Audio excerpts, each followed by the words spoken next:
નમસ્કાર દર્શક મિત્રો, આપ જોઈ રહ્યા છો the Times of Mahisagar news.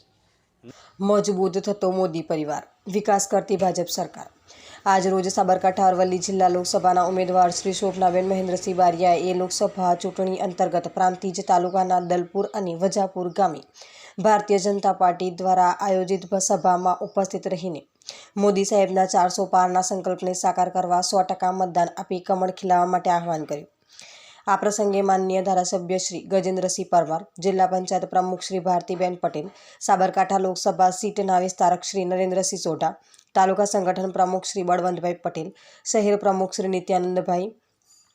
તાલુકા પંચાયત પ્રમુખ શ્રી પ્રદીપસિંહ રાઠોડ, તાલુકા મહામંત્રી શ્રી અર્જુનસિંહ મકવાણા તેમજ નરસિંહભાઈ પટેલ, તાલુકા પંચાયત ઉપપ્રમુખ શ્રી ઉપેન્દ્રસિંહ મકવાણા, જિલ્લા પંચાયત સદસ્ય Shri Vipulbhai Patel, market yard chairman Shri Rajubhai Patel, Rameshbhai in-charge Prantij Vidhan Sabha, taluka panchayat કારોબારી અધ્યક્ષ શ્રી બાલુસિંહ મકવાણા, સાબર ડેરીના ડિરેક્ટર શ્રી ભોગીલાલભાઈ પટેલ, તાલુકા સદસ્ય શ્રી ચતુરસિંહ ડાભી, તાલુકા જિલ્લા પંચાયતના સદસ્યશ્રીઓ, નગરપાલિકાના સદસ્યશ્રીઓ, વિવિધ મોરચાના પ્રમુખશ્રીઓ, સંગઠનના હોદ્દેદારશ્રીઓ, સરપંચશ્રીઓ, સ્થાનિક આગેવાનશ્રીઓનો અને ખૂબ મોટી સંખ્યામાં ગ્રામજનો હાજર રહ્યા હતા। આપના વિસ્તારના પડે પણના સમાચાર જોવા માટે અમારી channel the Times of Mahisagar ન્યૂઝને